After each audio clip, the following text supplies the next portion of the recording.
Bonjour à vous, ici Séverine. Dans cette vidéo, on va encore reparler de cette nouvelle lune du 7 septembre. Je vous ai fait un tirage de cartes. Je vais vous dire un petit peu tout ce qu'il faut travailler puisqu'on nous demande d'être dans l'action.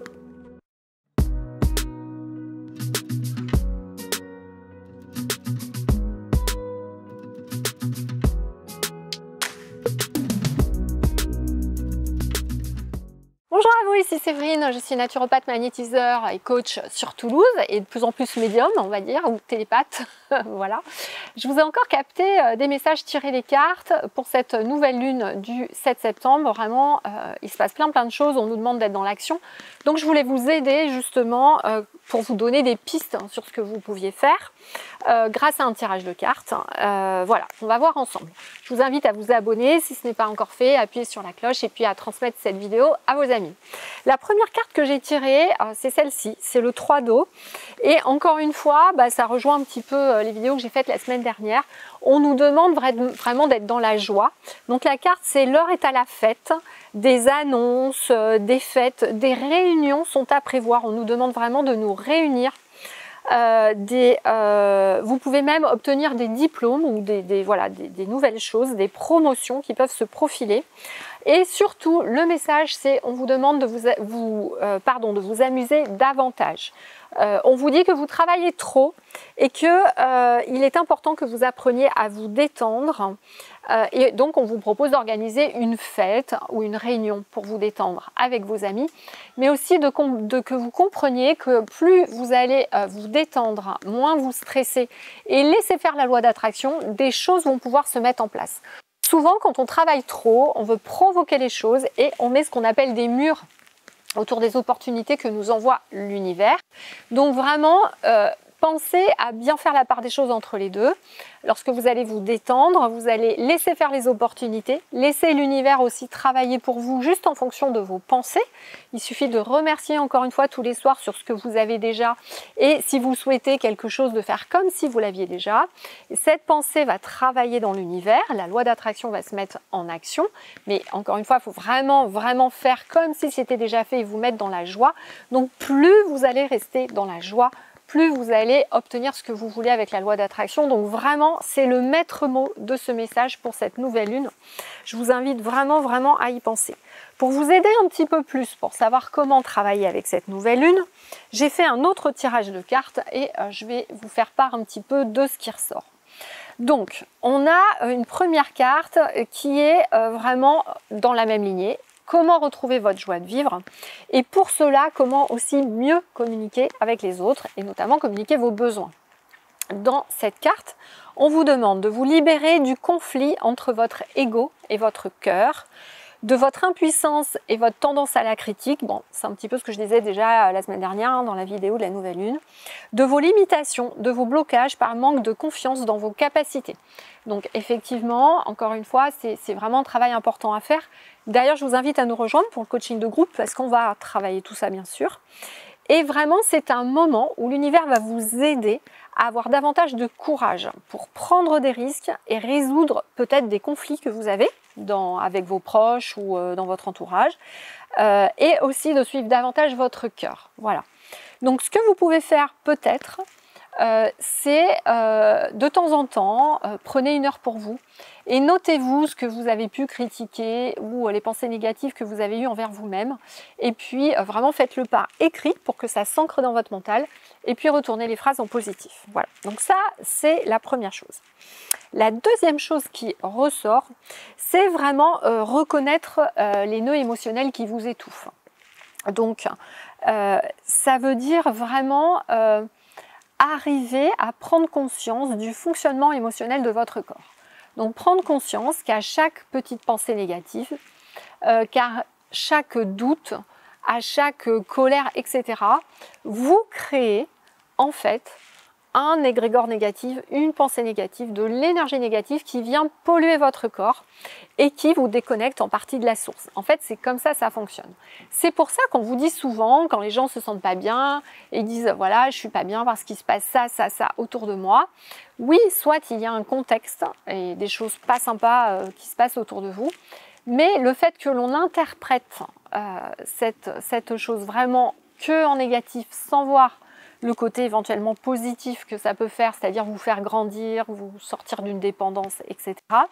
En fait, vous allez réduire vos capacités spirituelles. Je veux vraiment le dire comme ça, parce que ça devient vraiment le maître mot pour cette année 2021, l'année 2022, d'apprendre vraiment à gérer ses pensées.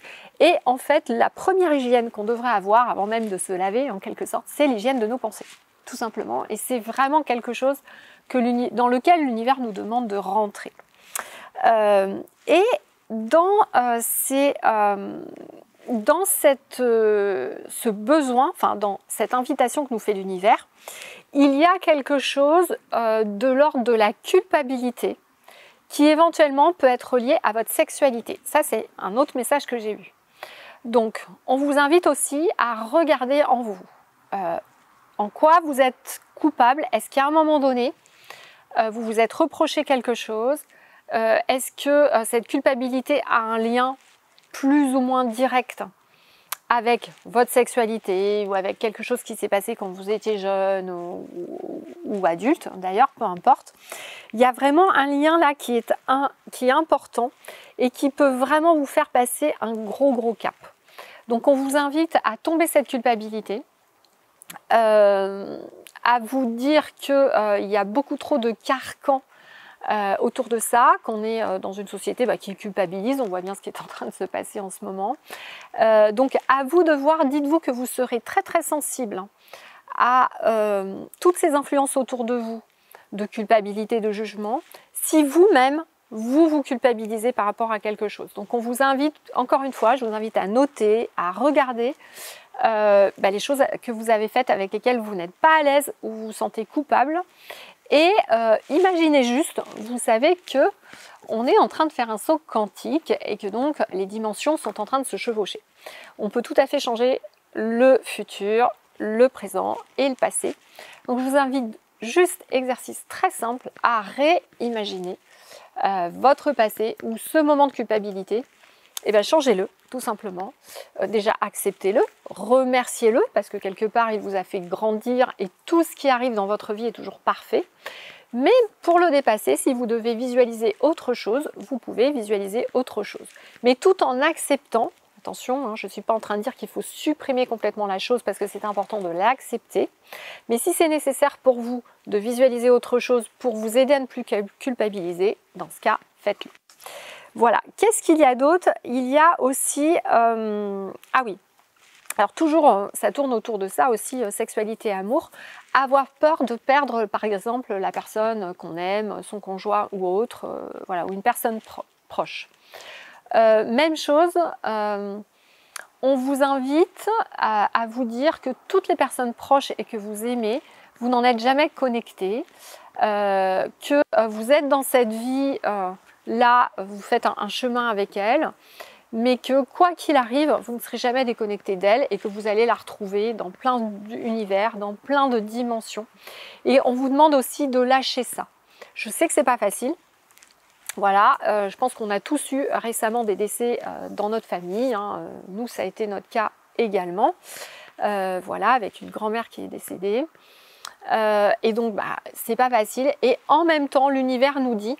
Sachez que quand un proche ou quelqu'un que vous aimez part, l'univers va vous envoyer quelqu'un d'autre, va vous permettre d'avoir plus de complicité avec quelqu'un d'autre, etc., etc.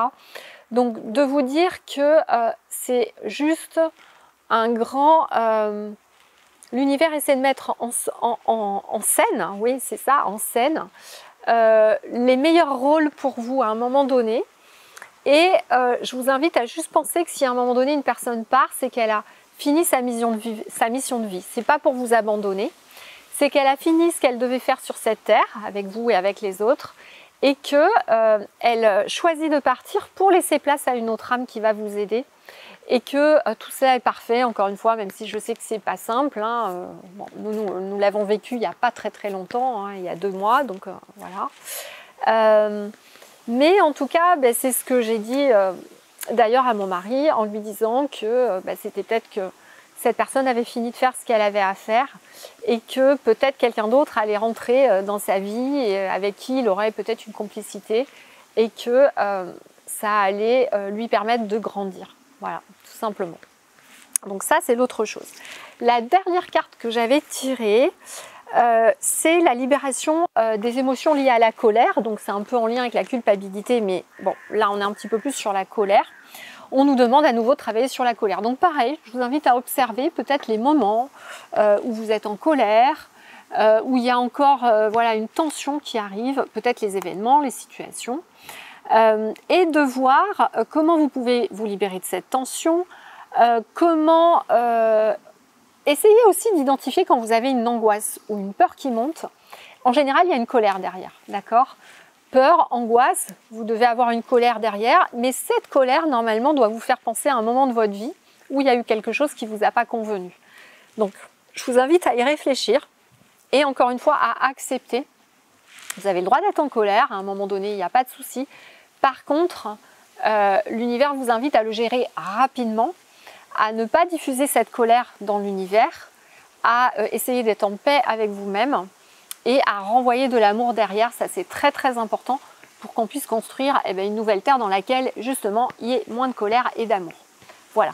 Donc si vous éprouvez le besoin de vous faire aider là-dessus, encore une fois, je vous invite à nous rejoindre au coaching de groupe qui commencera en septembre. Vous pouvez nous envoyer un petit mail et je serai ravie de vous aider chaque semaine, répondre à vos questions puis vous aider à cheminer. Je vous fais des gros bisous, des gros câlins, prenez bien soin de vous et à bientôt.